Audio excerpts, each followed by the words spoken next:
போர் நிறுத்தத்துக்கு என்னாச்சு? What the hell just happened? Srinagar ஃபுல்லா எனக்கு சவுண்ட் கேக்குதே அப்படின்னு சொல்லிட்டு ஒமார் அப்துல்லா ஜம்மு காஷ்மீரோட சீஃப் மினிஸ்டர் நேத்திக்கு ஒரு ட்வீட் போட்டாரு. இந்த ட்வீட் வந்து 11 மில்லியன் பீப்புளுக்கு ரீச் ஆயிருக்குது. அதுக்கப்புறம் கொஞ்ச நேரத்துல ஒரு வீடியோவும் போஸ்ட் பண்றாரு. அந்த வீடியோல பாத்தீங்கன்னா ஒரு வீட்ல இருந்து எடுத்திருக்காரு. வானத்திலே வந்து நிறைய போயிட்டு வரத பார்க்க முடியுது. சவுண்ட் கேக்குது. என்ன நடந்துட்டு இருக்கீங்க? சீஸ் ஃபயர் தானே ரெண்டு கண்ட்ரியுமே ஒத்துக்கிட்டோம். ஏன் பாகிஸ்தான் இத பிரேக் பண்றாங்கங்கற ஒரு ஆங்கிள் தான் அவரோட ட்வீட் இருந்துச்சு. அதுக்கப்புறம் நேத்திக்கு வீடியோ கமெண்ட் செக்ஷன் போய் பாத்தீங்கன்னா ஃபுல்லா இருக்கட்டும், சோஷியல் மீடியா ஃபுல்லா இருக்கட்டும், பாகிஸ்தானை நம்ப முடியாது, பாகிஸ்தான் ரூல்ஸை உடைச்சிட்டாங்கங்கிறது தான் பேசிட்டு இருக்கோம். பாகிஸ்தான் ரூல்ஸை உடைச்சிட்டாங்களா? நேத்திக்கு நைட் உடைச்சிருக்காங்க. ஆனா இந்தியா வந்து மறுபடியும் இதை வந்து ஒரு பெரிய போரா மாத்தல. ஏன்? இந்தியன் கவர்மெண்ட் என்னென்ன டிசிஷன் எடுத்திருக்காங்க? நிறைய விஷயங்கள் நம்மளுக்கு லாஸ்ட் 20 நாட்கள்ல நடந்த விஷயங்களை வந்து இந்தியா கண்டினியூஸா இன்னும் பண்ணிட்டு இருக்காங்க. சில விஷயங்களை தான் நம்ம நிறுத்தி இருக்கோம். எதை கண்டினியூ பண்றாங்க, எதை நிறுத்தி இருக்கும். அண்ட் ரொம்ப முக்கியமா இந்தியா வந்து நினைச்சு கூட பாகிஸ்தான் பார்க்க முடியாத அளவுக்கு ஒரு பயங்கரமான தாக்குதலை பாகிஸ்தானுக்குள்ள பண்ணியிருக்காங்க. அதுக்கப்புறம் தான் இந்த சீஸ் ஃபயர் நடந்துருச்சுன்னு நீங்களும் நானும் சொல்ல தேவையில்லை. அதை சொல்லியிருக்கிறது யாருன்னு பார்த்தீங்கன்னா நியூயார்க் டைம்ஸ்ல வந்து ஒரு ஆர்டிகல் வந்திருக்குது. நியூயார்க் டைம்ஸ் வந்து இந்தியாவும் கிடையாது, பாகிஸ்தானும் கிடையாது, அமெரிக்கன் பேப்பர். அவன் வந்து இதை சொல்லியிருக்கான். இந்தியா வந்து ஒரு பயங்கரமான தாக்குதலை பாகிஸ்தானுக்குள்ள பண்ணாங்க. அது என்ன தாக்குதல்? இன்னைக்கு வீடியோல இந்த 3 விஷயத்தை தான் நம்ம டீடைலா பார்க்க போறோம். பட் அதை பார்க்க ஆரம்பிக்கிறதுக்கு முன்னாடி இந்தியா பாகிஸ்தான் பிரச்சனை மட்டும் கிடையாது, வேர்ல்டு ஃபுல்லா நடக்கக்கூடிய எந்த ஒரு இஷ்யூனாலும் உங்களுக்கு டெய்லி 10 நிமிஷத்துல தெரிஞ்சுக்கணும்னு நினைச்சீங்கன்னா மதன் கௌரி சேனலை சப்ஸ்கிரைப் பண்ணி எம்ஜி ஸ்குவாட்ல சேருங்க. Now let's get started. Hello everyone, நான் Madan Gowri and hello my dear MG Squad. First விஷயம் என்ன அப்படின்னு பாத்தீங்கன்னா, இந்தியாவுக்கும் பாகிஸ்தானுக்கும் நடுவுல நேத்துக்கு என்ன நடந்துச்சு? நம்ம எல்லாருக்குமே தெரிஞ்ச விஷயம். ரெண்டு நாடும் வந்து ஈவினிங் 5 o'clock இருந்து நாங்க கம்ப்ளீட்டா சீஸ் ஃபயரை ஃபாலோ பண்றோம் அப்படிங்கறத சொல்லியிருந்தாங்க. ஸோ 3:30 ஒரு ஃபோன் கால் வந்திருக்குது. இனிமே 5 மணில இருந்து எந்த கண்ட்ரியுமே வந்து கிராஸ் பார்டரை தாண்டி எந்த தாக்குதலும் நடத்த மாட்டோம் அப்படின்னு சொல்லிட்டு பாகிஸ்தான் ஃபோன் பண்ணி இந்தியா வந்து அந்த டிஸ்கஷன்ல இந்தியாவும் பாகிஸ்தானும் இந்த டெசிஷனை வந்து எடுத்து முடிச்சாச்சு. இதை மீடியேட் பண்ணது யூஎஸ் அப்படின்னு யூஎஸ் சொன்னாலும் இந்தியா வந்து இதை ரெண்டு நாடு பேசி தீர்த்துக்கிட்டோமே தவிர இதுல மூணாவது ஒரு கண்ட்ரி இல்லங்கிறதெல்லாம் இப்போ இந்தியா கிளாரிஃபை பண்ணிருக்காங்க. அதெல்லாம் என்னன்னு பாத்தீங்கன்னா, ஃபர்ஸ்ட் இத ஒத்துக்கிட்டாங்களா? ஓகே, சீஸ் ஃபயர்ங்கறத ஒத்துக்கிட்டாங்க. அதுக்கு அடுத்து என்ன நடந்துச்சுன்னு பாத்தீங்கன்னா, நேத்திக்கு நைட் ஓகேவா 9:30 10க்கே வந்து ஸ்ரீநகர் மேல வந்து இந்த மாதிரி ட்ரோன்ஸோ இல்ல வந்து தாக்குதல்களோ நடந்த வீடியோ வந்து ஒமார் அப்துல்லா ஸ்ரீநகரோட அந்த ஜம்மு காஷ்மீரோட சீஃப் மினிஸ்டர் வந்து முதல்ல போஸ்ட் பண்றாங்க. அப்புறம் தான் வந்து பாத்தீங்கன்னா நிறைய நியூஸ் சேனல்ஸும் அதை கேரி பண்ணாங்க. இந்த மாதிரி அந்த சைடுல இருந்து இந்த சைடு வந்திருக்குன்னு. உடனே நைட்டோட நைட்டா விக்ரம் மிஸ்ரி அவங்க ஃபாரின் செக்ரட்டரி ஒரு பிரஸ் மீட் அத்தராத்திரி நடத்துறாங்க. அந்த பிரஸ் மீட்ல கூட வந்து வியோமிகா சிங்கோ ஆர் வந்து குரேஷி அவங்களோ கூட கிடையாது. இவர் தான் உடனே வந்து ஒரு பிரஸ் மீட் நடத்துறாங்க. அந்த பிரஸ் மீட்ல சொன்னாங்க, பாகிஸ்தான் சைடுல இருந்து சிலது நடந்திருக்குது, இமிடியேட்டா அவங்க கண்ட்ரி அதை அட்ரஸ் பண்ணணும், அவங்க பண்றதுக்கு நம்ம பதிலடி கொடுத்துட்டு இருக்கோம். விச் மீன்ஸ் நேத்திக்கு இந்தியா மேல வந்து அவங்க என்ன தாக்குதல் நடத்துனாங்களோ அதுக்கு பதிலடி நம்ம நேத்திக்கு நைட்டு கொடுத்துருக்கோம். அது கொடுக்கல நிறைய பேர் நினைச்சிட்டு இருக்காங்க. நேத்திக்கு பிரஸ் மீட்டே அதுதான். நேத்திக்கு அவங்க நைட்டோட நைட்டா விக்ரம் மிஸ்ரி அவங்க என்ன சொன்னாங்க, நாங்களும் பதிலுக்கு கொடுத்துட்டு இருக்கோம் ஸ்ட்ராங்கா அப்படிங்கறத சொல்லியிருக்காங்க. அண்ட் சீக்கிரமா அவங்க நாடு வந்து அவங்க ஆர்மி கிட்ட பேசணும் என்ன நடந்துட்டு இருக்குங்கிறதையும் அவங்க மென்ஷன் பண்ணாங்க. இதுக்கு அடுத்து என்ன நடக்குதுன்னு பாத்தீங்கன்னா, நைட்ல இருந்து இப்போ வரைக்கும், அதாவது மிட் நைட்ல இருந்து இப்போ அடுத்த நாள் 4 மணி 5 மணி ஆயிடுச்சு, இன்னும் எந்த பெரிய தாக்குதலும் கிராஸ் பார்டரா நடக்கல. நேத்திக்கு நைட் அவங்க பண்ணாங்க, பதிலுக்கு நம்ம பண்ணிட்டோம், அதோட முடிஞ்சு. சோ இதுக்கப்புறம் என்ன ஆகுதுன்னு பாத்தீங்கன்னா, பிரசிடென்ட் ட்ரம்ப் அமெரிக்காவோட பிரசிடென்ட் வந்து மறுபடியும் ஒரு லாங் பேரா வந்து போஸ்ட் பண்றாரு. அதுல ரெண்டு சைடுக்கும் தேங்க்ஸ் அது இதெல்லாம் சொல்லிட்டு ரெண்டு பேருமே சூப்பர், நாங்க வந்து உங்க ரெண்டு பேர் கூட நிறைய பிசினஸ் பண்ண போறோம் அப்படிங்கிற ஒரு விஷயத்தை சொல்லிட்டு ஒரு முக்கியமான விஷயத்தை சொல்றாரு. 1000 வருஷமா நடந்துட்டு இருக்கிற காஷ்மீர் பிரச்சனையை வந்து நான் சால்வ் பண்ணி வைக்கிறேன் உங்க ரெண்டு பேருக்கும். இந்தியா ஒத்துக்க மாட்டாங்க கண்டிப்பா, பாகிஸ்தான் ஒத்துப்பாங்களா இல்லையான்னு விட்டுறலாம். பட் இந்தியா வந்து என்ன சொல்றானா, இது ஏன் நாடு, நீ யார் வந்து பஞ்சாயத்து பண்றதுக்குங்கிறதா இந்தியாவோட ஆங்கிள் பல வருஷமா இங்க எல்லார்கிட்டயுமே இருந்திருக்குது. பட் ட்ரம்ப் வந்து அதை ஆன் டேபிள் வச்சிருக்காரு, நான் வந்து சால்வ் பண்ணி வைக்கிறேன் 1000 வருஷ பிரச்சனை. அதுல முதல் பிரச்சனை என்னன்னு பாத்தீங்கன்னா, இந்தியாவும் சரி பாகிஸ்தானும் சரி இந்த ரெண்டு நாடுகளும் 1000 வருஷத்துக்கு முன்னாடி கிடையவே கிடையாது. இந்த ஜியோகிராபிக்கலா இந்த பிரச்சனைக்கு 1000 வருஷம் பிரச்சனையே கிடையாது. எப்பவும் போல ட்ரம்ப் வந்து போற போக்குல எதையோ அடிச்சு விடுற மாதிரி தான் அந்த போர்ஷன் அடிச்சு விட்டுருக்காரு. அதுக்கடுத்து என்னன்னு பாத்தீங்கன்னா, சால்வ் பண்ணி வைக்கிறேங்கிறாரு. இந்தியா வந்து ரொம்ப ஜென்யூனா இதை எடுத்துக்க மாட்டாங்கிறத நம்ம 100% சொல்லலாம். ஏன்னா ஆபரேஷன் சிந்தூரை பத்தி சில முக்கியமான அப்டேட்ஸ் கொடுக்குறோம் அப்படின்னு சொல்லிட்டு நம்மளோட மினிஸ்ட்ரி ஆஃப் இன்ஃபர்மேஷன் அண்ட் பிராட்காஸ்ட்ல இருந்து வந்திருக்கிற சில விஷயங்களை சொல்றேன். ஃபர்ஸ்ட் ஒன், ரெண்டு நாடுகளும் டைரக்டா பேசி தான் இந்த சுடுதலை வந்து நிறுத்தி வச்சுக்கிட்டோம். விச் மீன்ஸ் ட்ரம்ப் சொல்லி நாங்க நிறுத்தல, நாங்க எங்களுக்கு ஒரு பிக் பிரதர் கிடையாது, இந்தியாவும் பாகிஸ்தானும் சண்டை போட்டோம், இந்தியாவும் பாகிஸ்தானும் இதை பேசி தீர்த்துக்கிட்டோமே தவிர மூணாவதா ஒரு ஆள் இல்ல அப்படிங்கறத வந்து எம்ஐபி வந்து இந்தியன் கவர்மெண்ட் வந்து கிளாரிஃபை பண்ணிருக்காங்க. ரெண்டாவது என்னன்னு பாத்தீங்கன்னா, பாகிஸ்தானோட டிஜிஎம்ஓ தான், director general of military operations தான் வந்து இந்தியா இந்தியாவுக்கு ஃபோன் பண்ணி இத பேசினாரு. இந்தியா வந்து இத போய் அவங்க கிட்ட பேசல அப்படிங்கிறதையும் கிளாரிஃபை பண்றாங்க. மூணாவது என்ன அப்படின்னு பார்த்தீங்கன்னா, இதுக்கப்புறம் ஃபியூச்சர்ல வந்து எதையாவது பத்தி பேசுவோங்கிறதுக்கு no decision to hold talks on any other issue at any other place. இதுவரைக்கும் வேற ஏதோ ஒரு விஷயத்தை பத்தி பேச போறோம்னு எந்த டெசிஷனும் எடுக்கல அப்படிங்கறத வந்து இந்தியாவோட கவர்மெண்ட் கிளாரிஃபை பண்ணியிருக்காங்க. வேற எதை பத்தி மதன் பேசணும் அப்படின்னு தானே கேட்டிருக்கீங்க.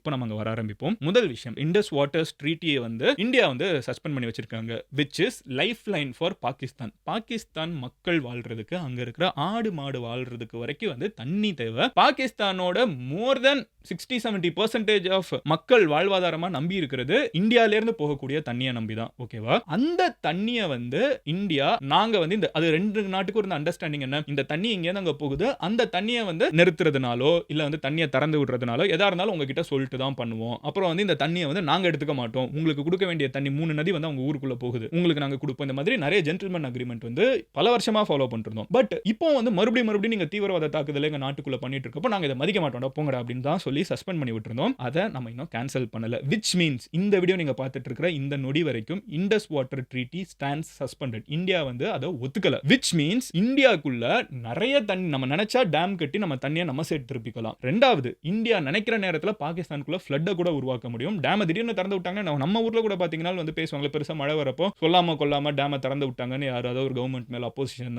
குற்றம் சாட்டுவாங்க. அவங்களே மாறினதுக்கு அப்புறம் இவங்க மேல சொல்லாம ஒருத்தங்க திறந்துட்டாங்கன்னா சைடுல வாழ்றவங்க எல்லாம் வந்து ரொம்ப கஷ்டப்படுவாங்க. ஏன்னா தண்ணி வந்து ஒரு பெரிய வெள்ளம் வந்துரும். அந்த மாதிரி வெள்ளங்களை பாகிஸ்தான் முழுக்க இந்தியா நினைச்சா இந்த பாகிஸ்தானோட இந்த நதிகள் போகக்கூடிய இடங்கள் எஸ்பெஷலி என்ட்ரன்ஸ் ஆஃப் பாகிஸ்தான்ல வந்து இந்தியா நினைச்சா பண்ண முடியும். சோ அந்த கண்ட்ரோல் நம்ம எடுத்துக்கிட்டோம். நம்ம டேமை நம்ம மேக்ஸிமம் யூட்டிலைஸ் பண்ண முடியும். நம்மளோட டேம்ஸ் அதிகமா கட்டலாம். இங்க சில நதிகள்ல வந்து நம்ம டேம் கட்ட கூடாதுன்னு இருக்குது. நம்ம அந்த இடத்துல எல்லாம் டேம் கட்டலாம். சில இடங்கள்ல எல்லாம் வந்து தண்ணியை வந்து நீங்க ரீடைரக்ட் பண்ண கூடாதுன்னு இருக்கு. அதெல்லாம் நம்ம ரீடைரக்ட் பண்ணலாம். which means இந்தியாக்குள்ள நம்ம தண்ணியை கொண்டு வர முடியும். பாகிஸ்தானுக்கு போற தண்ணியை கண்ட்ரோலும் பண்ண முடியும். இது எல்லாமே இந்தியா வந்து எங்களுக்கு நாங்க வேணா பண்ணிப்போம். ஏன்னா உங்களுக்கு நாங்க நல்ல எண்ணத்துல கொடுக்குறோம்ல, நீங்க அதை ஃபாலோ பண்ணல, நீங்க எங்களுக்கு பதிலுக்கு கெட்டது தானே பண்ணிருக்கீங்க, நாங்க அப்போ இதெல்லாம் பண்ணுவோம் அப்படின்னு ஒன்னு சொல்லியிருக்காங்க. ரெண்டாவது, இந்தியாவுக்கும் பாகிஸ்தானுக்கும் நடுவில் இருக்கக்கூடிய முக்கியமான செக் போஸ்ட் வந்து அட்டாரி செக். சோ அந்த அட்டாரி பாயிண்ட் வந்து கம்ப்ளீட்டா க்ளோஸ்டா இருக்குது. மூணாவது, இந்தியாவும் பாகிஸ்தானும் கம்ப்ளீட்டா ட்ரேட பேன் பண்ணிருக்காங்க. That is also continuing. ஓகேவா? which is a big deal because Pakistani products எதுவுமே இந்தியாவில் விற்க முடியாதுன்னா உலகத்தோட மிகப்பெரிய நாட்டில் பாகிஸ்தான் ப்ராடக்ட்ஸ் விற்க முடியாதுங்கிறது அவங்களுக்கு அஃப்கோர்ஸ் அது ஒரு பெரிய பிரச்சனை தான்.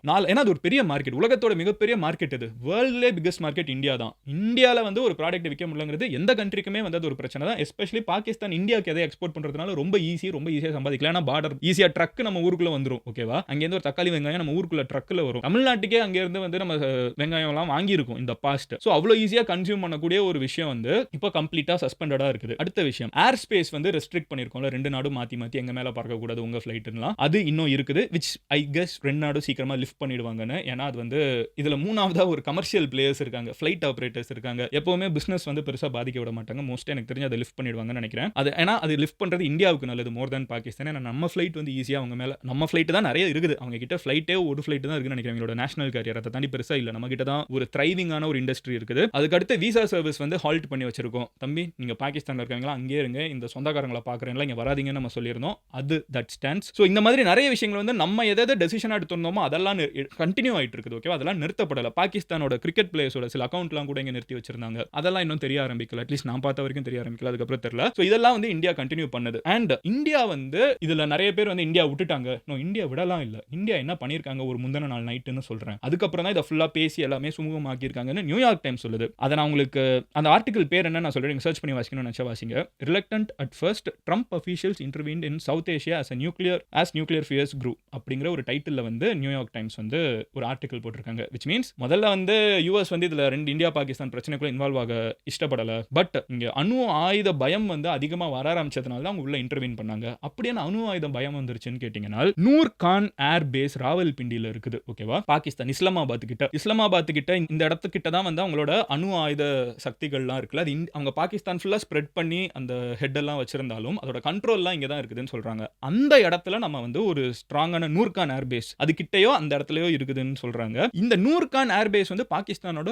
மோஸ்ட் இம்பார்ட்டன்ட் ஏர் பேஸ். அவங்களோட ராணுவத்துக்கு ராவல்பிண்டி வந்து அவங்களோட ஹெட் குவார்ட்டர்ஸ். ஓகேவா? சோ அந்த இடத்துல ராணுவத்தோட ஹெட் குவார்ட்டர்ஸ் அதை வந்து நம்ம அடிச்சிருக்கோம். ரொம்ப பயங்கரமா அடிச்சிருக்கோம். இந்தியா சைடு வந்து அவங்க நாம 2 வீடியோஸ் முன்னாடி போய் பாத்தீங்கன்னா தெரியும். பாகிஸ்தான் வந்து ராத்திரி நேரத்துல இந்தியாக்குள்ள ரொம்ப உள்ள வந்து சில ட்ரோன் தாக்குதல்களுக்கு முயற்சி செஞ்சிருக்காங்கன்னு பேசும். பூஜ் வரைக்கும் ட்ரை பண்ணியிருந்தாங்க குஜராத்ல. அதுக்கு பதிலடியா நம்ம வந்து கொடுத்தது வந்து ரொம்ப டிசிசிவான அடி. சோ நூர்கான் ஏர் பேஸை வந்து தாக்குனது ஒரு பெரிய பயமாயிடுச்சு அவங்களுக்கு. அது எக்ஸாக்ட்டா உங்களுக்கு வாசிக்கணும்னா, "The base is a key installation, one of the central transport hubs for Pakistan military." அவங்களோட மொத்த டிரான்ஸ்போர்ட்டேஷனுக்குமே வந்து ஒரு கீ இன்ஸ்டாலேஷன் அண்ட் ஒரு முக்கியமான ஒரு இடம். "And home to air refueling capability that would keep Pakistan fighters afloat." அவங்களோட இந்த ஜெட் எல்லாம் இருக்குல்ல, அதெல்லாம் போயிட்டு வந்து மறுபடியும் ரீஃபியூவல் பண்றதுக்கு ஒரு முக்கியமான இடம். அதையே நம்ம தகர்த்தியாச்சு. அதுக்கு அடுத்து, "But it is also just a short distance from the headquarters of Pakistan Strategic Plans Division." So yeah, Strategic Plan Divisionல இருந்து கொஞ்ச தூரம் தள்ளி தான் இருக்குது. "Which oversees and protects countries' nuclear arsenal." நான் சொன்ன மாதிரி அது கிட்ட, ஓகேவா? நியூக்ளியர் ஆயுதங்கள் எல்லாத்தையும் கண்ட்ரோல் பண்ணக்கூடிய, protects the country's nuclear arsenal, பாதுகாக்கக்கூடிய இடத்துக்கிட்ட இருந்து கொஞ்ச தூரம் தான், ஓகேவா? இதுதான் மொத்தமா ஓவர்சீ பண்ணிக்கும். அவங்களோட கண்ட்ரோல் சென்டர் மாதிரி பேசிக்கா. அதுக்கிட்ட நம்ம ஒரு தாக்குதல் பண்ணியிருக்கோம். Now believed to include about 170 or more. அவங்க 170 அணு ஆயுதங்கள் வச்சிருக்காங்க. அதோட மெயின் ஹெட் ஆஃபீஸ் அதுக்கிட்ட நம்ம வந்து தகர்த்திருக்கோம் எங்களோட ஏர்பேஸை, மெயின் ஏர்பேஸை. இது நடந்து முடிச்ச உடனே தான் பாகிஸ்தானுக்கும் இந்தியாவுக்கும் நடுவில் இந்த பிரச்சனை. ஏன்னா இந்தியாவும் பாகிஸ்தானும் ஒருவேளை இது வந்து ஒரு பயங்கரமான ஒரு தாக்குதல், ஓகேவா? நான் ஆல்ரெடி சொன்ன மாதிரி ஒரு அணு ஆயுதம் இருக்கிற கண்ட்ரியை வந்து யாருமே இவ்வளோ தாக்குனதில்லை வரலாற்றுலேயே, ஓகேவா? ஹிரோஷிமா நாகசாகிக்கு அப்புறம் யோசிச்சு பாருங்களேன், அணு ஆயுதம் எந்த கண்ட்ரியும் யூஸ் பண்ணல. ஏன்னா அது யூஸ் பண்ணால் உலகம் அழிஞ்சிரும்னு நம்ம எல்லாருக்கும் தெரியும். ஏன்னா 170 அங்கே நம்ம கிட்ட அவ்வளோ இருக்குது, மாற்றி மாற்றி போட்டுக்கிட்டா என்ன வருது, முடிஞ்சு. ஸோ அது வந்து இந்தியா வந்து ஸ்ட்ராங்கான பதில். அவங்க கிட்ட போய் நம்ம கண்ணில் வந்து மரண பயத்தை காமிச்சிட்டாங்கிற மாதிரி தான் அங்கே போய் நம்ம தாக்கியிருக்கோம். அதுக்கப்புறம் அவங்களோட லாஸ்ட் ஆப்ஷன் என்ன, வேறு எதுவுமே கிடையாது. அது ஒன்று தான் கரெக்டாக. அவங்க நம்ம கூட ஒரு நார்மலான ஒரு ஃபுல் போரில் Pakistan does not stand a chance. இது உலகத்துக்கே தெரிஞ்ச உண்மை. ரொம்ப சிம்பிள். அவங்களோட ஆர்மியோட பட்ஜெட் வந்து இங்கே இருக்கிற பட்ஜெட்டோட கம்பேர் கூட பண்ண முடியாது. அங்கே இருக்கிற ஆர்மி பர்சனல் இங்கே வந்து அவ்வளோ டபுளுக்கு மேலே இருக்கும். ஸோ இதெல்லாம் எதுவுமே கம்பேர் பண்ண முடியாது. கண்ட்ரியாக நம்ம வந்து ஒரு வேர்ல்ட்ஸ் மோஸ்ட் பாப்புலஸ் கண்ட்ரி, 7வது பெரிய நாடு, it doesn't stand a chance. But அந்த மாதிரி ஒரு நேரத்தில் அவன் அணு ஆயுதத்தை யூஸ் பண்ணிட்டா என்ன பண்றதுங்கிற ஒரு நேரம், அது அவங்களோட ஆப்ஷனா இருந்திரலாம்ங்கிற ஒரு நேரத்துல தான் யூஎஸ் உள்ளுக்குள்ள வந்து ரெண்டு சைடும் பேச ட்ரை பண்ணியிருக்கோம்னு சொல்லிட்டு அவங்களோட ஆர்டிகல் இருக்குது. இது நியூயார்க் டைம்ஸ் ஆர்டிகல். இதை நான் உங்ககிட்ட கிளாரிஃபை பண்ணிடுறேன். ஏன்னா நிறைய பேர் சோஷியல் மீடியாவில் பார்க்க முடியுது, இந்தியா வந்து முடிச்சிருக்கணும் அப்படிலாம். இது ரெண்டு சைடுமே அணு ஆயுதம் இருக்கிறப்ப அப்படிலாம் முடியாது. கண்டிப்பாக அதை யூஸ் பண்ணுவான் அவனோட சர்வைவல் வந்து பிரச்சனை ஆயிடுச்சுன்னா. ஸோ அதுக்கு எஸ்கலேட் ஆகாமல் இதை முடிச்சிருக்கிறது இந்தியாவுக்கு பாசிட்டிவ். பாகிஸ்தானுக்கும் அவங்களோட அடிவில் இருந்து அவங்களும் தப்பிச்சிருக்காங்க. இந்தியா சைடுமே வந்து அவங்களோட அணு ஆயுதத்தை யூஸ் பண்ணால் இங்கேயும் பிரச்சனை. ஆனால் அதே நேரத்தில் நம்ம அவங்க நாட்டையே வந்து காலி பண்ணிட முடியும். அந்த அளவுக்கு இங்கே ஆர்ம்டு பவர் இருக்குது. மொத்தமாகவே நம்ம ஆர்மி அவ்வளோ ஸ்ட்ராங்காக இருக்காங்க. ஸோ ரெண்டு நாடுக்குமே வந்து இது ஒரு மிகப்பெரிய பிரச்சனையாக போயிருக்குங்கிறத வந்து நம்ம நிறுத்திக்கிட்டது. ரெண்டு நாடும் பேசியிருக்காங்க, ஓகேவா? இது யூஎஸ் வந்து ஃபெசிலிட்டேட் பண்ணியிருக்காங்கன்னு அவங்க கிளைம் பண்ணாலும், இது மெயினாக இந்தியன் கவர்மெண்ட் என்ன சொல்றாங்கன்னா, நானும் பாகிஸ்தானும் பேசி இதை இதோட நிறுத்திக்கலாம்னு சொல்லியிருக்கோம். ஏன்னா இந்தியாவோட நோக்கம் எப்பவுமே வந்து அந்த நாட்டை அழிக்கணுங்கிறது கிடையாது. அது சோஷியல் மீடியாவில் சண்டை போடுறவங்க பாகிஸ்தானுக்கு இந்தியாவுக்கும் என்ன சொல்றாங்க, இந்தியன் கவர்மெண்ட் என்ன சொல்றாங்க, பாகிஸ்தான் அழிக்கணும்னு சொல்ல, தீவிரவாதியை நீ நாட்டுக்குள்ள விட்டுட்டு இருக்க, உன் தீவிரவாதி கேம்ப் அழிக்கிறேன் தான் முதல்ல இருந்து சொல்லிட்டு இருக்காங்க. ஸோ இந்தியா வந்து அதில் ரொம்ப தெளிவாக இருக்காங்க. இந்தியாவோட பேஸை ட்ரை பண்ணிட்டாங்க, இந்தியாவோட சிட்டிஸை ட்ரை பண்ணிட்டாங்கன்னா அவங்களோட ஏர் பேஸே நம்ம காலி பண்ணிட்டோம். நீங்க கிளம்புறதே இந்த இடம் தானே, இனிமே இருக்குது, நீ என்ன பண்ணுங்கிற மாதிரி நம்ம தாக்கி இருக்கோம். ஸோ எந்த விதத்திலையுமே வந்து இந்தியா லைனை கிராஸ் பண்ணலங்கிறது முக்கியமான ஒரு விஷயம். லைனை கிராஸ் பண்ணலாம் என்ன சொல்றேன்னா, நம்ம வந்து அவங்க மேல ஒரு போர் நடத்தணும், அவங்கள வந்து பாகிஸ்தான் அழிக்கணுங்கிறது இந்தியாவோட நோக்கம் இல்லை, இந்தியன் டிஃபென்ஸ் ஃபோர்ஸோட நோக்கம் இல்லை, இந்தியாவோட அஃபென்ஸ் ஃபோர்ஸ், இந்தியாவோட டிஃபென்ஸ் ஃபோர்ஸோட நோக்கம் அது கிடையாது. பேரே இந்தியன் டிஃபென்ஸ் தானே, இந்தியன் அஃபென்ஸ் கிடையாது. நம்ம போய் சும்மா இருக்கிறவனை போய் அடிக்க போறது கிடையாது, சும்மா இருக்கிற மக்களை போய் அழிக்க போறது கிடையாது. என் நாட்டுக்கு ஒரு பிரச்சனைனா அவன் யாருன்னு பார்த்து நம்ம அடிக்கிறேன். இந்தியா வந்து இன்னைக்கு மறுபடியும் அடுத்த பிரஸ் கான்ஃபரன்ஸ்ல என்ன சொன்னாங்கன்னா, நாங்க அங்க இருக்கிற இந்த மசூதி எல்லாம் இடிச்சிட்டோம்னு போய் பிரச்சாரம் பண்றாங்க. உங்களுக்கு தெரியாம இருக்கலாம், இந்தியால எல்லா மதத்தையும் நாங்க ரெஸ்பெக்ட் பண்ணுவோம், அதனால இந்த மத இடத்தெல்லாம் நாங்க அடிக்கிறதுக்கு நாங்க பாகிஸ்தான் கிடையாதுங்கிறது வரைக்கும் வந்து இந்தியா தெளிவா நம்மளோட டிஃபென்ஸ் ஃபோர்ஸ்ல இருக்கிறவங்க வந்து எக்ஸ்பிளைன் பண்ணாங்க. ஸோ ஓவரால் இந்த சிச்சுவேஷன்ல என்ன நடந்திருக்குது, இந்தியாவுக்கும் பாகிஸ்தானுக்கும் நடந்த சிச்சுவேஷன்ல இந்தியா ஹேட் த அப்பர் ஹேண்டுங்கிறதுல செகண்ட் தாட்ஸே கிடையாது. இதை வந்து பாகிஸ்தானோட நரேட்டிவ்ங்கிறது வேற, அவங்க வந்து நாங்க ஜெயிச்சிட்டோம் அப்படி இப்படின்லாம் கூட பேசிட்டு இருக்கலாம். பட் யதார்த்தம்னு ஒன்று இருக்குது. அதனால தான் நான் நியூயார்க் டைம்ஸோட எடுத்து உங்ககிட்ட நான் இவ்வளவு நேரம் எக்ஸ்பிளைன் பண்ணியிருக்கேன். இது 3வது ஆள், ஓகேவா? இதுதான் நடந்திருக்கிறது. அதுக்கப்புறம் நேத்திக்கு ஏன் மறுபடியும் சீஸ்ஃபயர் உடைச்சாங்கன்னு கேட்டீங்கன்னா, அதுக்கு பதிலடி நம்ம நேத்திக்கே கொடுத்தாச்சு. அதுக்கப்புறம் எந்த சீஸ்ஃபயர் அவங்களும் உடைக்கல, நம்மளும் உடைக்கல. இன்னைக்கு நைட்டு நாளைக்கு நைட்லாம் பார்த்தா நம்மளுக்கு இனிமே செட்டில் ஆயிடுங்கிற ஒரு நம்பிக்கை இருக்குது. ஸோ இதெல்லாம் தான் ஓவராலாக நேத்திக்கு நடந்திருக்கிறது. நான் முடிஞ்ச அளவுக்கு உங்ககிட்ட சிம்பிளா சொல்லியிருக்கேன். அண்ட் நான் இது சொன்னேன்ல, நூர்கான்ங்கிற ஒரு ஏர்பேஸ், அது ஒன்று தான் நான் உங்ககிட்ட சொன்னேன். பாகிஸ்தானில் இருக்கக்கூடிய ஜக்கோபாபாத், கிரானா ஹில், ரஹீம் யார்கான், சரோகோதா, போலாரி, அப்படி சொல்லிட்டே போகலாம். நிறைய இடங்கள் வந்து அங்கே இருக்கிற ஏர்பேஸஸ் வந்து இந்தியா தகர்த்திருக்காங்க. இந்த நூர்கான் வந்து அதிகமாக பேசப்பட்டிருக்குது. ஏன்னா அவங்க கிட்ட தான், அது கிட்ட தான் வந்து நியூக்ளியர் எல்லாம் மேனேஜ் பண்ணக்கூடிய இடம் இருக்குது. பட் இந்தியா அவ்வளோ ஸ்ட்ராங்காக அடிக்க முடியும் நினைச்சா. நம்ம பண்ணாமல் இருக்கிறது நம்ம அவங்களோட தீவிரவாதிகள் தான் நம்மளுக்கு பிரச்சனைங்கிறத மறுபடியும் தெளிவாக சொல்றது. ஸோ எனவே இதெல்லாம் தான் ஓவரால் இந்தியாவுக்கும் பாகிஸ்தானுக்கும் நடந்திருக்குது. அண்ட் ஒரு முக்கியமான விஷயம், இந்தியா வந்து இன்னமும் இந்த தாக்குதல் பஹல்காம்ல நடத்தினவங்க இருக்காங்கல்ல, அவங்கள தேடிட்டு இருக்கோம். அந்த இது இன்னும் போய்கிட்டு தான் இருக்குது. அவங்கள நம்ம இன்னும் வந்து பிடிக்கணும். ஸோ அது என்னங்கிறத ப்ராபப்ளி நம்ம ஃபியூச்சர்ல பேசுவோம். பட் இதுதான் இந்தியாவுக்கும் பாகிஸ்தானுக்கும் இப்போ இருக்கிற சிச்சுவேஷன் 2 பேரும் மாத்தி மாத்தி சுடுறத நிறுத்தியிருப்போம் அப்படிங்கிறத 2 கண்ட்ரியும் ஒத்துக்கிருக்காங்க. அதே மாதிரி இந்தியா வந்து இண்டஸ் வாட்டர்ஸ் ட்ரீட்டி இருக்கிறதுலே முக்கியமான விஷயம் இதுதான். பாகிஸ்தானோட வாழ்வாதாரமே இதை நம்பி தான் இருக்குது. அதை இந்தியா சஸ்பெண்ட் பண்ணியிருக்கிறது, சஸ்பெண்ட் பண்ணதா தான் இருக்குது. இது முக்கியமான ஒரு விஷயம். ஓகேவா? ஸோ எனிவே உங்க ஃப்ரெண்ட்ஸ் யாராவது என்ன நடந்திருக்குது, ஆக்சுவலாக என்ன தான் நடந்துச்சு, ஏன் நேற்றுக்கு இப்படிலாம் சீஸ் ஃபயர் நடந்திருக்குன்னு கேட்டிங்கன்னா, சில எக்ஸ்பர்ட்ஸ் இருப்பாங்களா, அவங்க சில பேர் இது வந்து ட்வீட் ஒப்பீனியன்ஸ்குள்ளே போயிடும். ஸோ அவங்க என்ன சொல்றாங்கன்னு பார்த்தீங்கன்னா, இந்த மாதிரி நேரத்தில் 1-2 ஸ்கர்மிஷஸ் இந்த மாதிரி நடக்க தான் செய்யும். இமீடியட்டாக ஸ்டாப்னா அப்படியே மொத்தமாக நின்றது 1-2 நடக்கும். பட் அதெல்லாம் பதிலுக்கு கொடுத்தாச்சு, அது சரியாக முடிஞ்சு, அது ஈக்குவல் ஆயிடுச்சு. அதுக்கப்புறம் வந்து நம்ம இதை பெருசாக அது போற எஸ்கலேட் ஆக வாய்ப்பு இல்லை அப்படிங்கிறதான் அவங்களும் சொல்றாங்க. ஸோ எனிவே ஸோ இதெல்லாம் தான் லாஸ்ட் 24 ஹவர்ஸில் நடந்திருக்கிற விஷயம். உங்ககிட்ட முடிஞ்ச அளவுக்கு சிம்பிளாக தெளிவாக சொல்லியிருக்கேன்னு நினைக்கிறேன். நாளைக்கு நான் உங்களை ஒரு வீடியோவில் பார்க்குறேன். ஹோப்ஃபுல்லி பாகிஸ்தான் இந்த மாதிரி மறுபடியும் எந்த மிஸ் அட்வென்ச்சர்லையும் இந்த சீஸ் ஃபயர் உடைச்ச மாதிரி மறுபடியும் உடைக்க மாட்டாங்கன்னு எதிர்பார்ப்போட இந்த வீடியோ நான் முடிச்சுக்கிறேன். அண்ட் ரொம்ப முக்கியமா இன்னைக்கு இங்க நீங்கள நம்ம எல்லாருமே இந்தியாவில் நிம்மதியாக உட்காந்துக்கிட்டு என்ன நடந்திருக்கும்னு பேச முடிஞ்சா கூட அதுக்கு முக்கியமான காரணம் இந்தியாவோட ராணுவம் நம்மளுக்காக எல்லையில நிற்கக்கூடிய ஒரு யூனிஃபார்ம்டு அஃபீஷியல் ஜவான் எல்லாருமே 100% respect to them. If there is one thing we all should do, next time நம்ம எங்கேயாவது போயிட்டு வர இடத்துல ஏதாவது ஒரு ஆர்ம்டு பர்சனை பார்த்தோம்னா அவங்க எதை ரெப்ரசென்ட் பண்றாங்கன்னு ஒரு செகண்ட் யோசிச்சு பார்ப்போம். Let's give them their due respect. ஏன்னா இந்த யூனிஃபார்ம் நான் வந்து ஒரு ஆர்மி ஸ்கூல்ல படிச்சவன், அந்த விதத்தில் சொல்றேன். இந்த ஆர்ம்டு பர்சனெல்லாம் வந்து அவங்க பார்டர்ல இருக்கிறப்போ அவங்களுக்கு அங்க இருக்கிற ரெஸ்பெக்ட் எல்லாமே வேற இருக்கும். Because they're on uniform. அவங்க மறுபடியும் சிவிலியனா ஊருக்கு வர்றப்போ இங்க வர்றப்போ சம்டைம்ஸ் சொசைட்டி வந்து அவங்களை ட்ரீட் பண்ண வேண்டிய லெவல் ஆஃப் ரெஸ்பெக்ட்டுக்கு வந்து, ஏன்னா அவங்க ஒரு நார்மல் ஹியூமனாக பார்ப்போம். அவங்க நீ நல்லா இருக்கணுங்கிறதுக்காக உயிரையும் கொடுக்கறதுக்கு ரெடியாக அந்த எல்லையில் போய் நிற்கிறவங்க. Respect them as much as you can சொல்லிட்டு இந்த வீடியோ நான் முடிச்சுக்கிறேன். My deepest thanks, heartfelt respect, everything to India's defence.